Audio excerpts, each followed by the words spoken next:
Okay, YouTubers, we are right hot in the middle of trying to do the welding to put the mounts on the rear end so I can set it in the car.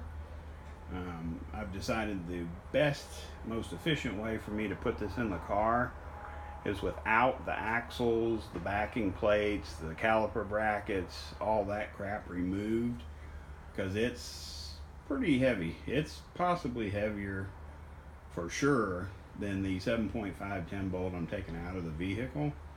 So I wanted A, make it as light as possible, and B, make the ends of it as small as I can to be able to fish it in and out to get it up on top of the leaf springs. But I don't want to get people lost on this math, but this is what I have so far. Alright, with the measure, okay, what I did was measure the leaf springs total width. So I'm talking about an accurate measurement of the actual width of the leaf springs that are in the S10 now. And I believe they are made by, I want to say Western or something like that. They were like an eBay 3-inch lowering leaf that I bought several years ago, and I'm perfectly fine with the amount of lowering it did on the vehicle, but they're just not a very strong spring rate because they won't support the weight of the Blazer in the back, and without adding additional spring helper, it just makes it squat down and hit the bump stops and do all kinds of weird crap. But this video is going to be about trying to get this narrowed 8.8 in the stupid Blazer. So outside to outside, I have 40 3/4 inches. Okay, so when I measure the leaf springs in the vehicle, they are measuring 40 3/4 outside to outside. Now, when I look at the width of that spring, the spring is measuring 2 5/8 inches wide.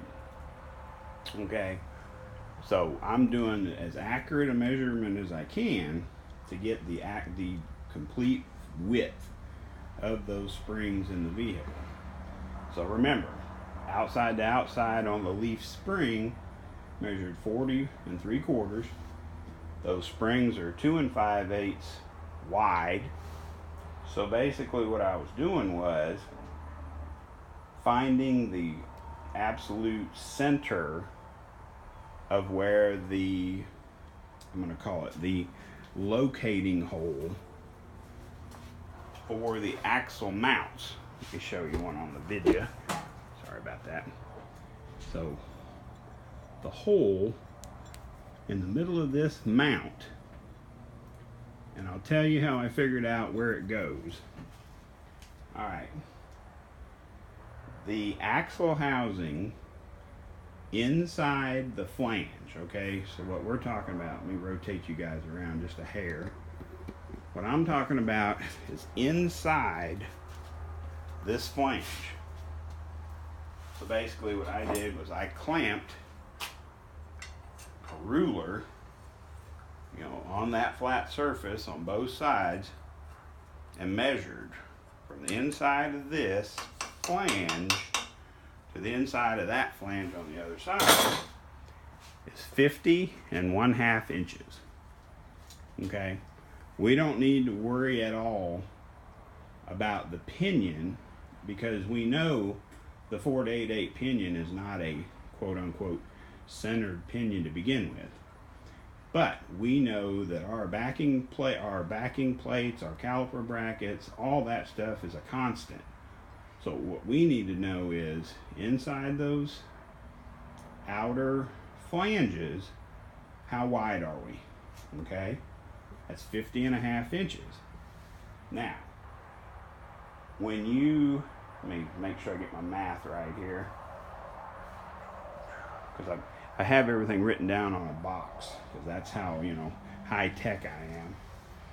But basically what we're doing is to find the center of those leaf springs. Now let me just reiterate that. The outside to outside measurement on the leaf springs was 40 3/4. Okay, keep that in mind. To find the center of that locator of the springs in the vehicle, all you have to do is subtract the total width of one of your leaf springs from your outside to outside measurement. So we're going to take 40 3/4 inches, and we're going to deduct 2 5/8. Okay, that's going to leave you 38 1/8 inches. Okay, and this actually is within 1/8 of an inch of what I actually heard on a different video about installing these narrowed Explorer 8/8s in the S10 trucks, but we don't want to get off track. So we took our outside width minus the width of one leaf spring, and that leaves us with 38 inches 1/8. Okay, keep that in mind. So that tells us that center to center, the holes in your axle, saddles, mounts, whatever you want to call them, that center of that hole is going to be 38 1/8 inches dead on the money. Okay? Now, how do we know where to mount this junk and make sure it's perfectly centered?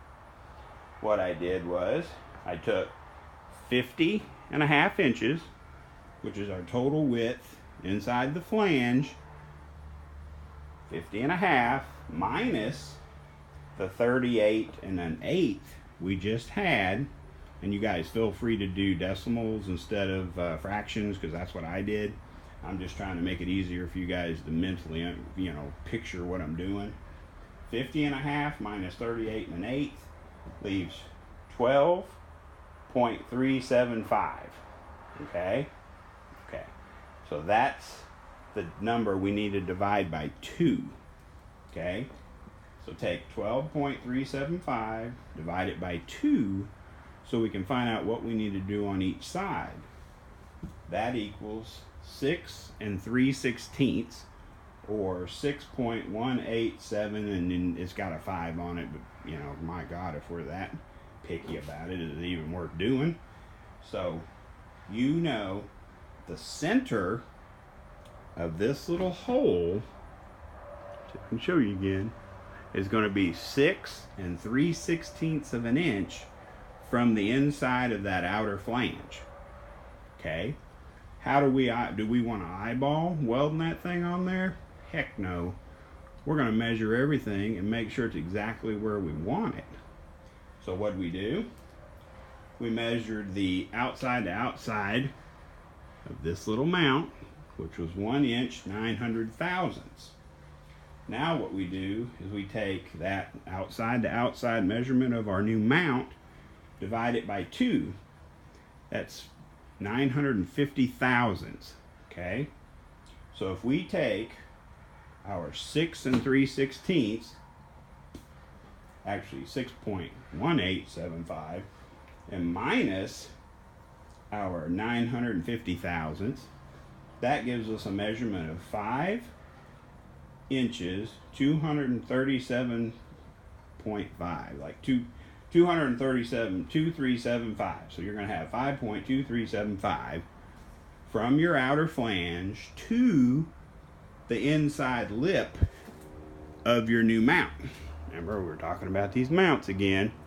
Get you on the camera. There we go. So check this out. All you got to do is set your calipers to 5.2375, and you literally come in, hook your flange, and boom, it locates exactly where that bracket has to be for the center of that hole to be at your 6 3/16. Think about that. So now we're not guessing at all. We have measured the springs in the vehicle. We are going to make it exactly is what you can do is just touch this thing, because I mean it's not welded or tacked or anything. I'm just now getting to the point where I'm gonna tack it up and make it work. But you literally set that there. I've got my level. This is a magnetic level, so we're literally just touch that thing. Boom. So what you might ask me, why are we leveling the new mount? What's the significance of leveling the new mount in this installed position? Well, I currently have the rear end housing sitting level on two sawhorses with the pinion representing a negative 6 degrees. So check this out. Even though I've got this pinion going up, the pinion is facing up, what we're doing is we're representing a negative 6 degrees. This is a El Cheapo competition engineering angle gauge that I had to bust the front off of it because the stupid needle kept getting stuck on the plastic. But you can hold this thing right on there, dead on 6 degrees. Now keep in mind, when you flip this rear end over, those are still going to be level, and this is going to be at a negative 6 degrees. So what have we done? We have accurately measured the location for our axle mounts, set the pinion angle at negative 6 degrees, and we have it all ready to be tacked in. Whew, a little bit out of breath. I was actually just right in the middle of taking all the paint off that other axle tube so that I can get ready to tack in these mounts, check everything, because I'm going to measure everything again before I final weld these, because I want to make 100% sure that when I fight this stupid thing into the car, that I don't have to pull it back out and change anything or shim anything or do any kind of weird wedging junk. I want to make sure this thing's 100% ready to drop in that stupid car and bolt that crap down and be done with it, because I'm getting kind of frustrated with this project. It's taking way too long. The weather's been fighting us too, because apparently we've gotten into some kind of little mini rain season. Stupid temperatures going down in the lower 40s with wind chills in the upper 30s. But I digress. I have the rear end, like I said, leveled on the sawhorses. I have the pinion representing a negative 6 degree pinion angle. I'm going to have level and properly locate with our math that we did that axle mount center to center, 38 1/8 inches. I mean, I'm getting down to within 1/8 of an inch, maybe even closer to that, where everything is going to be and where it should be. So I will make a follow-up video to this once I get it, in the car, so I can show you what's going on. But I just wanted to show you the 8/8 is going through the process to get the mounts put on. We're going to get this thing bolted in the car today. I don't care how long it takes me. This thing will at least be bolted in the car, because I'm just tired of waiting. Alright, I appreciate you guys watching. Keep your eyes on the 8.8s. Follow my math of how you measure and find the proper location for your axle mounts, so you don't have to go through the trouble of trying to do it laying on your back in the driveway. You can get some good solid welds just bending over a sawhorse. So I appreciate you guys watching. Hopefully my little shade tree way of doing things helps somebody out, because I'm a simple person. I got to learn to work around having only 1.5 hands at work. So I definitely try to find the easiest way to make things work, because that helps me out, and that surely is going to help you guys out too. So thanks again for watching.